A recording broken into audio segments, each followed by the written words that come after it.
నమస్తే, నేను మీ బోస్ కుమారి. వైసీపీకి సంబంధించిన ఇన్ఫ్లుయెన్సర్స్ యూట్యూబ్ లో వైసీపీ పార్టీని ఎలాగైనా సరే లేపాలి, 2029లో అధికారంలో తీసుకురావాలనేటువంటి విధంగా యూట్యూబ్ లో అహర్నిశలు పనిచేస్తున్నారు. మనం దాన్ని తప్పు పట్టాల్సిన అవసరం లేదు. అన్ని పార్టీలకి ఇన్ఫ్లుయెన్సర్స్ ఉంటారు, అలాగే వైసీపీ పార్టీ ఉంటారు. కానీ వైసీపీ పార్టీ ఉన్న ఇన్ఫ్లుయెన్సర్స్ లో ఖచ్చితంగా ప్రత్యేకమైనటువంటి దాని ఉంటుంది. ఏంటంటే పచ్చి బూతులు తిట్టేటువంటి వాళ్ళే వైసీపీకి సంబంధించిన ఇన్ఫ్లుయెన్సర్స్ అవుతారు. వాళ్ళు ఏంటంటే అమ్మ లెక్కలు తిడుతూ ఉంటారు. మామూలుగా విదేశాల్లో ఉండి ఊరే అది లేడీస్ తో సహా వాళ్ళంతా ఈ రోజు మామూలుగా కూటమి 2024 ఎన్నికల ఎన్నికల ఫలితాలు సునామీలు వాళ్ళంతా కొట్టుకుని వెళ్ళిపోయారు. ఇక మిగిలినటువంటి వాళ్ళలో ఈ మధ్య ఒక ప్రశ్న ఒకటి తయారయ్యాడు. అతను బూతులు తిడతా ఉంటాడు. అతను కూడా మంచి ఇన్ఫ్లుయెన్సర్ కాదు, తీసి పక్కన పడేసాడు. అతను కూడా వేస్ట్. 4 రోజులు హడావిడి చేస్తాడు, తర్వాత పోతుంది. ఇకపోతే కొంత మంచి ఇన్ఫ్లుయెన్సర్స్ అంటే కన్స్ట్రక్టివ్ గా మాట్లాడేటువంటి వాళ్ళు, బూతులు లేకుండా పాయింట్ వైజ్ గా మాట్లాడేటువంటి వాళ్ళు. సరే, వాళ్ళు మాట్లాడేది అబద్ధమా నిజమా అనేది అది డిబేటబుల్ పాయింట్. వాళ్ళు మాట్లాడితే మనం కౌంటర్ ఇస్తాం, మనం మాట్లాడితే వాళ్ళు కౌంటర్ ఇస్తుంటారు, అది వేరే సంగతి. కానీ అది హెల్దీ వాతావరణం. ఎందుకంటే బూతులు లేకుండా పద్ధతిగా ఇది పాయింట్స్ పోయి మాట్లాడితే నో ప్రాబ్లం. కానీ వైసీపీకి సంబంధించినటువంటి వాళ్ళు 99% బూతులు తిట్టేటువంటి వాళ్ళే ఉంటారు, పాయింట్లు మాట్లాడరు. కానీ ఇప్పుడు ఒక వ్యక్తి వైసీపీ ఇన్ఫ్లుయెన్సరే వైసీపీని ఎత్తినేసుకుంటూ ఉంటాడు, కానీ న్యూట్రల్ అని చెప్పేసి కొంత కలరింగ్ ఇస్తుంటాడు. కానీ కాదు, వైసీపీకి సంబంధించిన ఇన్ఫ్లుయెన్సరే అర్థమవుతుంది. అతను తమ్మారెడ్డి భరద్వాజ్ని తీసుకొచ్చి కూర్చోబెడతాడు. మామూలు కూటమన్నా, చంద్రబాబు నాయుడు గారన్నా, పవన్ కళ్యాణ్ గారన్నా ఈ తమ్మారెడ్డి భరద్వాజ్ అనేటువంటి ఆయనకి కడుపు మంట. కత్తి మహేష్ అని గుర్తున్నాడా? కత్తి మహేష్ అనేటువంటి వ్యక్తి ఈయన దగ్గరే ఉండేవాడు. వీళ్ళిద్దరు రోజు డిస్కస్ చేసుకునేవాళ్ళు. పవన్ కళ్యాణ్ గారికి సంబంధించి అప్పట్లో జరిగింది ఒక రచ్చ. ఆ రచ్చ వెనక ఈయన కంప్లీట్ గా ఈయన హస్తం ఉండింది అనేటువంటి వాదన కూడా ఉంది. ఎందుకంటే ఈ ఖచ్చితంగా కత్తి మహేష్ అనేటువంటి వ్యక్తి ఈయన దగ్గరే ఉండేవాడు. మొత్తం గొడవకి ఈయనే కారణం అనేటువంటి వాదన కూడా ఉంది. వీళ్ళిద్దరు దోస్తాలు, జిగిడీలు, ఒక రకం చెప్పాలంటే కత్తి మహేష్ ఈయన. కాబట్టి ఆ టైంలో అసలు ఆయన పవన్ కళ్యాణ్ గారికి పూర్తి వ్యతిరేకమని, మెగా ఫ్యామిలీకి పూర్తి వ్యతిరేకమని, చంద్రబాబు నాయుడు గారికి పూర్తి వ్యతిరేకమని మనకు ఆల్రెడీ తెలుసు. వైసీపీ పార్టీ అంటే ఖచ్చితంగా ఈయనకి మంచి అభిమానం ఉంటుంది. వైసీపీ పార్టీని వెనకేసుకొని తీసుకొస్తుంటాడు. పోసాని కృష్ణమూర్తి, ఈ తమ్మారెడ్డి భరద్వాజ్ వీళ్ళందరూ కూడా. ఈ తమ్మారెడ్డి భరద్వాజ్ అనేటువంటి ఆయన వైసీపీ పార్టీకి మద్దతు పలికేటువంటి అంటే ఆ రిజల్ట్స్ తర్వాత ఆ తుఫాన్లో ఈయన కూడా కొట్టుకొని పోయి మళ్ళీ తర్వాత ఇప్పుడు కొంత బయటకు వచ్చి ఇలాంటి ఇన్ఫ్లుయెన్సర్స్ ఏదో ఆయనకి తీసుకొచ్చి మాట్లాడిస్తున్నటువంటి పరిస్థితులు అయితే ఉన్నాయి. ఏం మాట్లాడుతున్నారు ఏంటి అనేది ఒకసారి చూసి దీనికి కౌంటర్ చేయడానికి ప్రయత్నం చేద్దాం. సార్, నా దృష్టిలో వైసీపీ సరైన ఫైట్ ఇవ్వట్లేదు sir. On the whole YCP party ఇప్పుడు సరైన ఫైట్ ఇవ్వట్లేదంట. ఎవరికి? కూటమికి. సరైనటువంటి ఫైట్ అంటే ఏంటి? మామూలుగా సాక్షి పేపర్ న్యూస్ పని చేసుకుంటున్నారు. ఇతరవాదం చేసేటువంటి వాళ్ళు, మామూలుగా విరుచుకుపడుతున్నటువంటి వాళ్ళు ఉన్నారు. ఇప్పుడు మామూలుగా హైప్ రావాలంటే ఏంటి? కన్స్ట్రక్టివ్ గా మాట్లాడేటువంటి వాళ్ళు హైప్ తీసుకురావాలి. బూతులు తిడితే మొన్న అంబటరాంబ గారు బూతులు తిట్టారు, ఎంత హైప్ వచ్చేసింది. రోజా గారు మళ్ళీ నోరు పారేసుకుంటున్నారు. మిగతా వాళ్ళందరూ అదే మాట్లాడుతున్నారు. రప్ప రప్ప రప్ప అని చెప్పేసి మాట్లాడుతున్నారు. మామూలుగా కౌంటర్ ఇటువంటి ఎలా కౌంటర్ ఇస్తున్నారు వీళ్ళు? ఎలాగా మేము నరికేస్తాం, తలలు నరికేస్తాం, గంగమ్మ జాతరలో నరికినట్టు తలలు నరుగుతాం అధికారంలోకి వస్తే, ఒక్కొక్కడు అంతూ తెలుస్తా, బట్టలు ఎప్పదిస్తానని డైరెక్ట్ గా జగన్మోహన్ రెడ్డి గారే. ఇది మామూలుగా ప్రజా సమస్యల మీద మాట్లాడి మామూలుగా దాని మీద ధర్నాలు అవన్నీ చేసి సరైన కౌంటర్స్ ఇస్తే అది లెక్క అవుతుంది.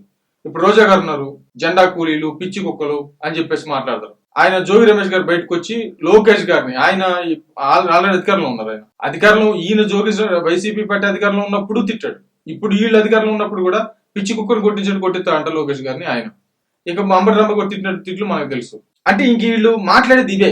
మామూలుగా అర్థమవుతుంది. మామూలుగా కన్స్ట్రక్టివ్ గా మాట్లాడేటువంటి వాళ్ళు ఎవరున్నారు? కౌంటర్ ఇచ్చేది ఏముంది దీంట్లో? ఈ లడ్డు విషయంలో మాత్రం ఖచ్చితంగా వితండవాదం చేశారు. ఎవరెవరు ఉన్నారు అక్కడ మాట్లాడడానికనే ఉన్నారు? నాని ఉన్నారు, లేకపోతే అంబటరాంబాబు ఉన్నారు, రోజా గారు ఉన్నారు, ఇంకా ఎప్పుడప్పుడు జోగి రమేష్ గారు, ఇంకా అంతకంటే ఎవరున్నారు? ఇట్లాంటి యూట్యూబ్ ఇన్ఫ్లుయెన్సర్స్ ఇంకెవరు ఇచ్చేటువంటి వాళ్ళు ఉన్నారు? మిగతా వాళ్ళు కలిస్తే నరికేస్తాం, సభ్యత్వం, పొడిచేస్తాం అనేటువంటి విధంగా మాట్లాడుతున్నారు. టీటీడీ లడ్డు విషయమే కాదు, on the whole YCP as an opposition in Andhra Pradesh, do you think they are giving enough fight sir?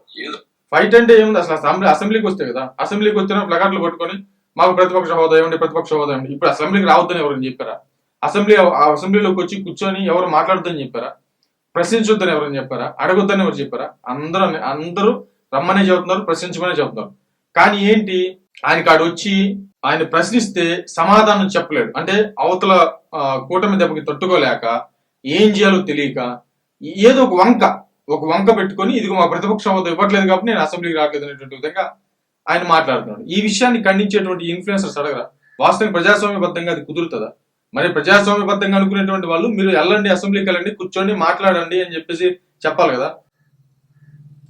ఇవ్వకపోతే మొన్న జరిగిన ప్రెస్ మీట్, సిబిఎన్ గారు గవర్నమెంట్ ప్రెస్ మీట్ జరిగింది. 9 మినిస్టర్స్ అండ్ తిరుపతికి సంబంధించినటువంటిది పొజిషన్ పార్టీ లీడర్స్ మాట్లాడుతున్నారు ఆయన, తమ్మారెడ్డి భరద్వాజ్ గారు, బీజేపీ లీడర్స్ 8 మంది 9 మంది మినిస్టర్లు అడుగుతాం. ఏం భలే చిత్రం కూడా తినేవారు. స్టీల్ ప్లాంట్ కోసం కూర్చున్నారా? పోలవరం కోసం స్టీల్ ప్లాంట్ కోసం కూర్చున్నారా? స్టీల్ ప్లాంట్ కోసం ఎప్పుడైనా జగన్మోహన్ రెడ్డి గారు ప్రెస్ మీట్ పెట్టారండి? తమ్మారెడ్డి భరద్వాజ్ గారు సమాధానం చెప్పాలి. ఇప్పుడు వైసీపీ పార్టీకి సమాధానం సపోర్ట్ చేస్తున్నాడు కదా ఈయన. మరి 5 సంవత్సరాల్లో ఎప్పుడైనా ఆయన ప్రెస్ మీట్లు పెట్టాడు? 1-2 సార్లు తప్ప ఎప్పుడైనా పెట్టారు? అసలు జనంలోకి వచ్చాడా? మామూలు స్టీల్ ప్లాంట్ కి సంబంధించి మామూలుగా పవన్ కళ్యాణ్ గారు కానీ చంద్రబాబు నాయుడు గారు కానీ ఏ విధంగా మాట్లాడుతూ అందరికీ తెలుసు. స్టీల్ ప్లాంట్ కి సంబంధించి కేంద్రంలో ఎలాగా ఏం చేయాలి అనేటువంటి విషయం వాళ్ళు తెలుసు, చేస్తున్నారు. దానికి ప్రెస్ మీట్లు పెట్టి మాట్లాడాల్సిన అవసరం ఏముంది? దాని విషయం అందరికీ తెలుసు కదా. బట్ ఎప్పుడన్నా ఇప్పుడు ప్రతిపక్షంలో ఉన్నటువంటి వ్యక్తి జగన్మోహన్ రెడ్డి గారు కదా, కానీ సరే అధికారంలో ఉన్నప్పుడు ఎట్టా పెట్టలేదు.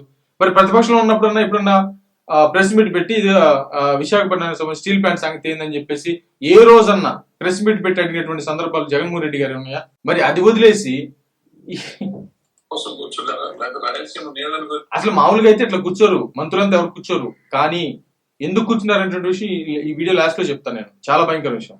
తెలంగాణ గొడవ దానికోసం కూర్చున్నారా? మరి వైసీపీ కూర్చుందా? అంటే తెలంగాణకు సంబంధించిన వాటర్ సమస్య ప్రభుత్వం ఉన్నారు, వాళ్ళు నెరవేరుస్తారు, తీరుస్తారు.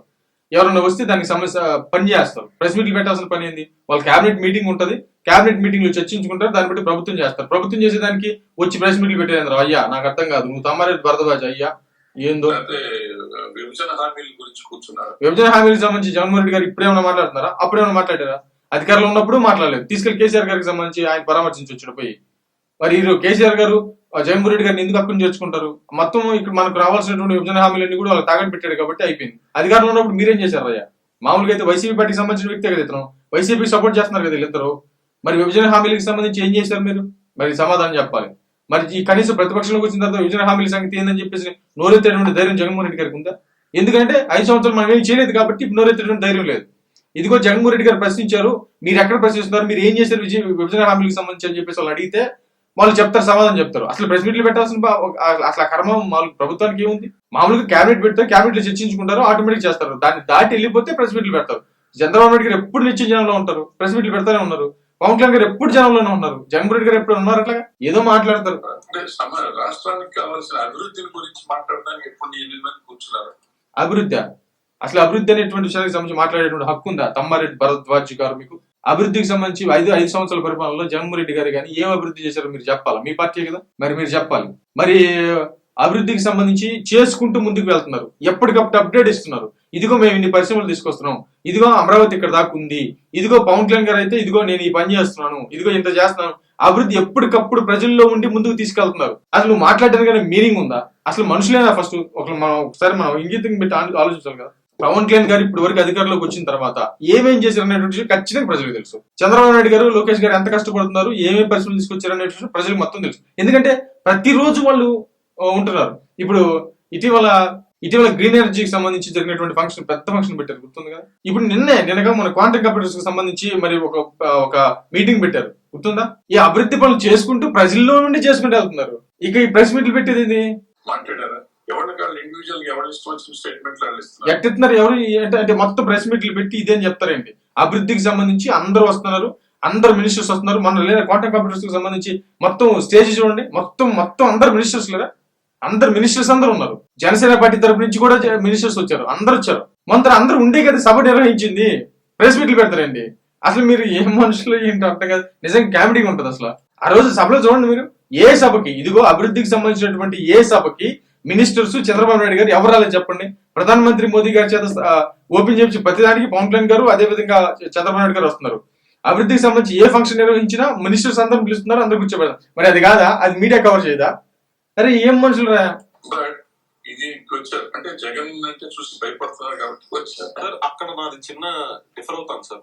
ఏంద్రయ్యా నువ్వు డిఫర్ అయ్యేది? నాకు అర్థం కాదు. ఇక్కడ విషయం ఏంటంటే మామూలుగా తిరుపతి లడ్డుకి సంబంధించినటువంటి విషయంలో అందరూ మినిస్టర్స్ అందరూ కూడా ప్రెస్ మీట్ పెట్టారు. మామూలు కేబినెట్ లో చర్చించుకున్నారు, కానీ దీని మీద క్లారిటీ ఇవ్వాలి. ఎందుకు క్లారిటీ ఇవ్వాల్సినటువంటి అవసరం ఉందంటే ఇది ఆషామాష వ్యవహారం కాదు. ఇది ప్రపంచ ప్రఖ్యాతిగాంచినటువంటి ఒక దేవస్థానానికి సంబంధించినటువంటి మ్యాటర్. అంటే తెలుగువాడి పరువుకు సంబంధించినటువంటి మ్యాటర్ ఇది. కాబట్టి పరువు సంబంధించిన మ్యాటర్ కాబట్టి ఖచ్చితంగా ప్రభుత్వం బాధ్యతాయుతంగా ఏం జరుగుతోంది అనేటువంటి విషయాన్ని చెప్పాల్సినటువంటి బాధ్యత ఉంది. మామూలుగా అయితే చంద్రబాబు నాయుడు గారు ఇండివిజువల్ గా ప్రెస్ మీట్ పెట్టి మాట్లాడొచ్చు, పవన్ కళ్యాణ్ గారు ఇండివిజువల్ ప్రెస్ మీట్ పెట్టి మాట్లాడొచ్చు, ఏమైనా మాట్లాడొచ్చు. కానీ ఇది చారిత్రాత్మకమైనటువంటి దేవస్థానానికి సంబంధించినటువంటి విషయం. అంటే తెలుగోడి యొక్క పౌరుషానికి సంబంధించినటువంటి పరువుకు సంబంధించినటువంటి విషయం ఇది. కాబట్టి గత ప్రభుత్వం దాంట్లో కల్తీ నెయ్యిని తీసుకొచ్చి లడ్డూలో కలిపి కోట్లాది మంది భక్తుల హిందువుల యొక్క మనోభావాల్ని దెబ్బతీస్తే, మరి ఇక్కడ ఉన్నటువంటి వీళ్ళందరూ కలిసి ప్రభుత్వం తరపున వచ్చి, అంటే కేబినెట్ మొత్తం కదిలొచ్చి కూర్చొని సమాధానం చెప్పాల్సిన పరిస్థితి అయితే ఖచ్చితంగా ఉంది. అదే పని చేశారు బాధ్యతాయుతంగా. ఎందుకు? ఇప్పుడు ఉన్నటువంటి వైసీపీ ఇదిగో సిబిఐ రిపోర్ట్ ఇచ్చింది, క్లీన్ చిట్ ఇచ్చేసింది, కొవ్వులు కలవలేదని చెప్పేసింది, యానిమల్ కోవ్స్ కలవలేదని చెప్పేసింది అని ఉత్తత్త ప్రచారం చేసుకుంటూ ఉంటే, క్లీన్ చిట్ ఇచ్చిందని చెప్పేసి ప్రచారం చేసుకుంటూ ఉంటే అది తప్పు అని చెప్పేసి, ఇది జరిగిన విషయం, సిబిఐ విధానంలో ఇలా ఉంది, సిబిఐ ఇచ్చినటువంటి షీట్ ఇలా ఉంది, ఇది మన తెలుగువాడికి సంబంధించిన విషయం అని చెప్పేసి తీసుకొచ్చి బయటకు వచ్చి బాధ్యతాయుతంగా ప్రెస్ మీట్ పెట్టారు. ఇలా బాధ్యతాయుతంగా ప్రెస్ మీట్ పెట్టినటువంటి సందర్భాలు ఒక్కటన్నా ఉన్నాయండి? ఇది అసలు తప్పు పట్టాల్సిన విషయమే కదా అసలు వాస్తవంగా చెప్పాలంటే.